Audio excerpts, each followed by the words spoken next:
The digital age allows creators to share their most ambitious projects with a large audience, and sometimes they have great success. These circumstances are often the case for animated series like Vivian Medrano's series Hazbin Hotel. Medrano, also known as VivziePop Online, released the pilot episode for Hazbin Hotel on her YouTube channel in October 2019. The pilot's overwhelming success led to Amazon picking it up for an entire season and a spin-off series titled Hell of a Boss, which regularly releases episodes on VivziePop's channel. Hazbin Hotel follows the Princess of Hell, Charlie Morningstar, as she searches for a way to rehabilitate demons and send them to heaven. To do so, she opens a hotel to serve as a rehabilitation center where demons can learn to become better people. The adult animation comes with moving musical sequences, compelling characters, and crude humor. Fans of the pilot have waited for years to watch the series on Amazon Prime, and now that the series has aired, we're recapping episodes 1 through 8. What? Carmilla Carmine? She killed an exorcist in the last extermination. She knows how they can be harmed. The first episode of the season, Overture, takes place a week after the pilot. The opening sequence follows a narrative given by Charlie as she explains the history of her parents and the formation of hell. According to her, Lucifer was once an angel with many ideas for humanity but became cast out of heaven after falling in love with Adam's first bride Lilith, and the pair convinced Eve to consume an apple. Eve's disobedience destroyed the order that angels were trying to instill in the world and led to the formation of hell. While Lucifer gave up on his ideals once he fell from heaven, Lilith rose to rule over her demonic citizens, allowing their society to grow. To prevent the forces of hell from rising and overthrowing heaven, the angels send down an army every year to exterminate the population, forcefully lowering their numbers. The season begins directly after this yearly extermination, and the world outside Charlie's window is full of smoke and carnage. Her partner Vaggie approaches her because she overheard Charlie reading from a storybook. Charlie admits that the extermination troubles her, and the pair share a heart-to-heart about the state of the hotel. They then meet with the powerful radio demon Alistair, who has a surprise for them. Although Alistair offered to help them run the hotel, the commercial he made to advertise their services is lackluster and has little enthusiasm about rehabilitating demonkind. Vaggie calls him out by saying they wouldn't want his commercial to represent them while their lone resident, a promiscuous demon named Angel Dust, offers his indiscreet services to bring crowds into the hotel. As the group argues, Charlie steps away to answer a phone call from her father, Lucifer. She then excitedly informs Vaggie that the leader of the Angels' army wants to meet with Lucifer, but he's sending her in his place. While the meeting could be the big break Charlie was looking for, Vaggie worries about what the angels could want so soon after an extermination. Charlie's excitement results in the first musical number for the season as she laments about how she can succeed. However, as she sings through the streets, the reality of Hell's citizens and the recent extermination unfold around her. Charlie meets with a character named Adam, and her hopes become dashed when he starts pranking her, interrupting her in the middle of speaking, and being a genuinely rude host. Meanwhile, Vaggie rallies the others so they can shoot another commercial. In trying to break through to Adam, Charlie begins another song explaining the Hazbin Hotel. He interrupts her with his own lyrics explaining that her plan will never work because the system is black and white, meaning heaven will never give sinners a second chance. Charlie's demonic form shows because of her rage, and then Adam reveals that the subsequent extermination will occur earlier, within 6 months. Before the episode ends, Adam explains that the next time his exorcists arrive in hell, they won't leave any demons standing because one of them murdered an angel during the recent extermination. Lucifer found her, and the two rebellious dreamers fell deeply in love. The second episode, Radio Killed the Video Star, begins with Charlie and Vaggie finding a solution for the execution in 6 months instead of a year. They realize that with every demon in hell desperate to survive the extermination, it is the perfect time to recruit residents for the hotel. Unfortunately, they're interrupted when Sir Pentious attempts to attack Alistair, hopeful that defeating him will make him accepted by the V's. These 3 demon overlords, Vox, Velvet, and Valentino, run a tech company together, each with individual projects and skill sets. To appease the masses about the upcoming extinction, Vox announces that he'll be developing a form of angelic security before brainwashing reporters into compliance. Valentino is more concerned about his star, Angel Dust, moving in with Charlie, and he wants to get him back. But when he mentions that Alistair is also working with Hell's Princess, Vox becomes enraged. Vox has it out for Alistair because he refused an offer to work together. So once he learns that Alistair returned to Hell after a 7-year absence, he starts bashing him on television, leading Alistair to respond on his radio show. The pair fight for the control of an audience until Alistair causes a citywide power outage while threatening Vox. The V's decide they should prevent Charlie from making a deal with Alistair and plant Sir Pentious as a mole at the hotel. However, Angel Dust isn't keen on their new guest and retires to his room, where numerous voicemails from Valentino reveal they have an abusive working relationship. Angel later catches Sir Pentious placing cameras in the hotel, outing him as a mole on his first day. Instead of throwing him out, Charlie gives him a second chance. You heard right. Welcome to our home of healing, our resort of restoration. The third episode, Scrambled Eggs, shows the group adjusting to Sir Pentious's first week at the hotel. They prevent him from building weapons, plotting against the others, and having henchmen as part of his redemption. Charlie decides that they should do trust-building exercises and places Vaggie in charge. In the meantime, Alistair takes Pentius's egg minions with him to a meeting with the other demonic overlords, where he reconnects with an ancient demon called Zestial, who everyone on the street runs from in terror. The demoness overlord Carmilla called the meeting. She's concerned with handling the upcoming extermination. She claims they lost 16% of the population during the last one. Velvet arrives late on behalf of the V's, showing the others the head of the murdered angel mentioned by Adam in the first episode. She wants to make them go to war with Heaven, but Carmilla and the others resist. Velvet questions their rule and Carmilla calls an end to the meeting, but not before Alistair sends an egg minion to spy on her. Back with the hotel's residents, Vaggie makes everyone learn to trust by fighting and surviving together. She and Charlie have a heart-to-heart about how Vaggie doesn't want to fail her, which later leads to Vaggie singing a duet with Carmilla about how much Charlie means to her while vowing to protect her. Returning to Carmilla, she admits to Zestial that she killed the angel, although she didn't have a choice because it was threatening her daughters. She's worried that telling everyone about the angel will incite a war where she could lose her daughters anyway. But thanks to the egg minion's spying, Alistair learns the truth. He returns to the hotel without saying a word, where he finds everyone bonding with Pentious. I took charge today and it all went sideways. I'm supposed to make your dreams a reality. I'm supposed to protect you. The fourth episode, Masquerade, begins with Charlie's daily exercise, which happens to be show and tell. The activity leads to Husk calling everyone out on their faults and insecurities, something he learned by serving as the hotel's bartender. Angel gets called away by Valentino to work, and Charlie decides to use her authority as a princess of hell to get him time off. However, when she arrives at the film set, Angel begs Charlie to leave because of his extreme fear of Valentino. Charlie remains and accidentally destroys the film set, enraging Valentino enough to seclude Angel in his dressing room, violently attacking him while reminding him of the contract they signed. Angel sold his soul to Valentino, trapping himself in servitude. Angel begs Valentino not to hurt Charlie and has to confront her angrily to make her leave, which leads to a long night of Angel being used and abused by those around him. He sings a song about how he can't escape his circumstances even though it feels like it'll kill him. Again, Husk confronts Angel when he returns to the hotel, leading to the actor storming out in a rage. Vaggie sends Husk to watch over Angel and keep him from harm. At a bar, Husk notices Angel's drink about to get spiked and saves him, leading to another confrontation. Angel finally starts to cry, stating that he has no choice but to act, believing if he breaks himself enough, Valentino won't want to use him anymore. To sympathize with Angel, Husk reveals he was once an overlord but lost it all because of gambling. When he admits to making a deal with Alistair to keep his power, they bond, singing a duet with one another and defeating a group of gangsters. The pair return to the hotel as friends, and Angel fully forgives Charlie for trying to help him. But when you're dealing in souls, while also being a gambler, the stakes are pretty high. The fifth episode, Dad Beat Dad, begins with everyone gathering in the lobby of the Hazbin Hotel, watching Charlie, who stays up all night searching for a new solution to their problems. Assuming they're running out of options, Vaggie encourages Charlie to call her dad, and she assumes Lucifer can get her a meeting with Heaven. However, Charlie feels like her dad never wanted to see her after his separation from Lilith, but she decides to call him despite her worries. The next scene cuts to Lucifer trying to create a new form of rubber duck as he struggles with his creative process after losing his family. Lucifer is overjoyed when Charlie calls and does his best to seem casual, but he can't help refusing to get her the meeting she wants. In a last-ditch effort to recruit her dad's help, Charlie invites Lucifer to the Hazbin Hotel so he can see all the efforts she's making.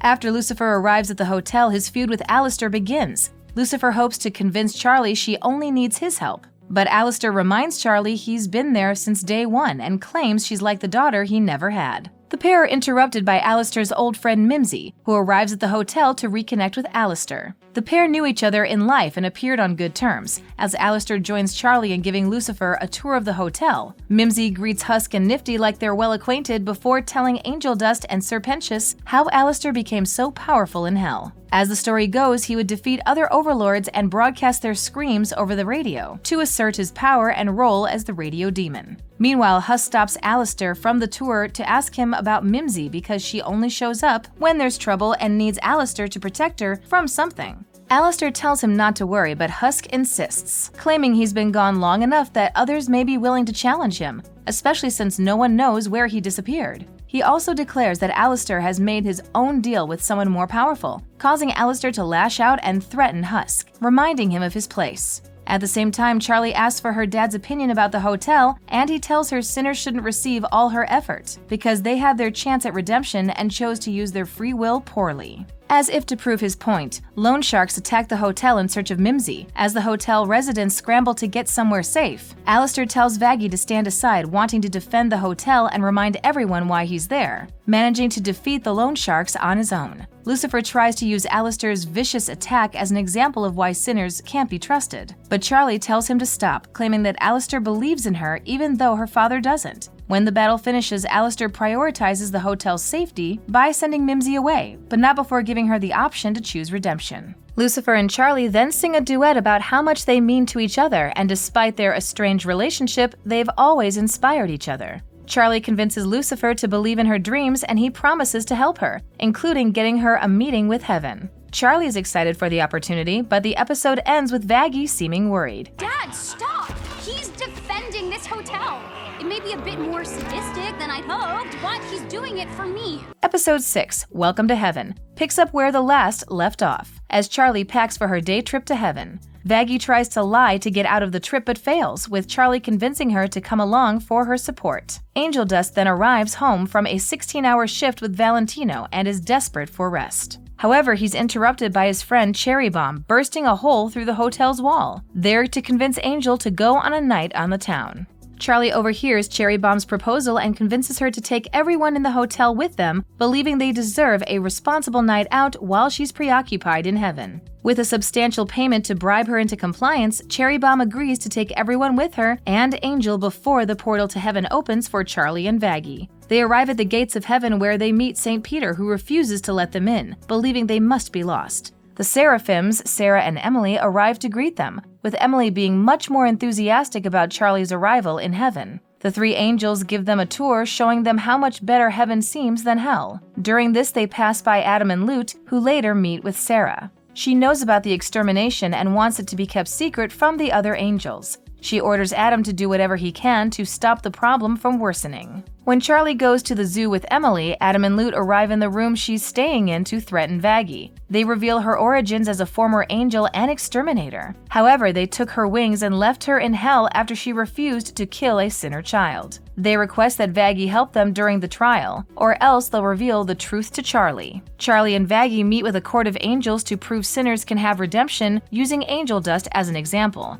Adam provides a fake list of what he believes should get someone into heaven, and the court watches Angel's night out with the others to see if he meets the criteria. While Angel Dust struggles at first, spending the beginning of his night downing drinks with Cherry Bomb, he stops when he notices Nifty in trouble. Angel prevents Nifty from stealing cleaning supplies and over-drinking, not wanting her to end up like him. He also stands up to Valentino to protect her despite the danger it puts him in. Angel's selfless actions lead him to check off everything on Adam's list, and when he doesn't appear in heaven, the angels realize they don't know what gets a human soul into heaven. Adam again tries to convince Charlie that sinners can't be redeemed, accidentally revealing information about the extermination. Infighting breaks out among the angels while Emily stands alongside Charlie as they question heaven's morality. As promised, Adam and Lute reveal Vaggie's identity as an angel in retaliation before sending the pair back to hell. In the end, Sarah claims she didn't see enough evidence to prove sinners can redeem themselves. She also warns Emily to stop questioning everything or else she could end up like Lucifer, fallen. Of human souls, demon or not, there is no reason to be doing this. They were uprising, Emily. The 7th episode, Hello, Rosie, begins with the hotel residents gathered in the lobby, questioning Vaggie about her origins as an angel, the meeting in heaven, and where Charlie is. When she reveals Charlie is in their room alone, Alistair goes to talk to her, trying to cheer her up while she cries. Charlie seems ready to give up entirely until Alistair promises to tell her information about how to destroy angels, provided she makes a deal with him. He doesn't ask for her soul, but he does ask for a favor that he can call on at any time of his choosing, and he promises it won't require her to hurt anyone. When Charlie makes the deal, she learns Carmilla killed an angel during the last extermination and sends Vaggie to talk to her. At the same time, Charlie leaves with Alistair to gather more reinforcements for the upcoming battle. On their way, Charlie confides in Alistair about Vaggie lying about her past until they arrive in Cannibal Town, where Alistair introduces her to an old friend and fellow overlord Rosie. Alistair requests Rosie's cannibals to help fight the angels. In return, they could feast on the ones they kill. Rosie agrees to help because she likes Charlie and knows Alistair has never led her astray. Meanwhile, Vaggie arrives at Carmilla's, who initially refuses to assist her. Carmilla attacks Vaggie, stating she needs to be quicker to survive the angels' attacks. Back in Cannibal Town, Rosie assembles a crowd that Charlie must gain the loyalty of. She warns Charlie about Susan, who, if convinced, could make the others follow. Charlie yells at Susan before the scene cuts back to Carmilla and Vaggie. Carmilla, knowing Vaggie is an angel, picks a fight to show her angel's exploitable weaknesses. Carmilla also explains she used an angelic weapon to kill the angel and only did so because she was cornered with her daughters during the last extermination and wanted to protect them. She convinces Vaggie to fight for love, and Vaggie restores her wings. Rosie pulls Charlie aside, and Charlie tells her about her relationship with Vaggie. Rosie tells Charlie that Vaggie is trying to redeem herself and that it's not easy to admit to things you're not proud of. She says actions speak the truth, convincing Charlie to give her girlfriend the benefit of the doubt and believe in their shared love. Thanks to Rosie's inspiring words, Charlie can reapproach the crowd in Cannibal Town with a clear head and convinces them to join the upcoming fight through song. During the song, Alistair reveals to Rosie that he wants to guide Charlie and her power, so he will always be on the winning side. Unaware of this, Charlie returns to the Hazbin Hotel with Alistair and the cannibals, where she meets Vaggie at the front gates. The pair address their misunderstanding and make up before finding Angel Dust and the others fortifying the hotel, preparing for Adam's imminent arrival. I made a deal with Alistair.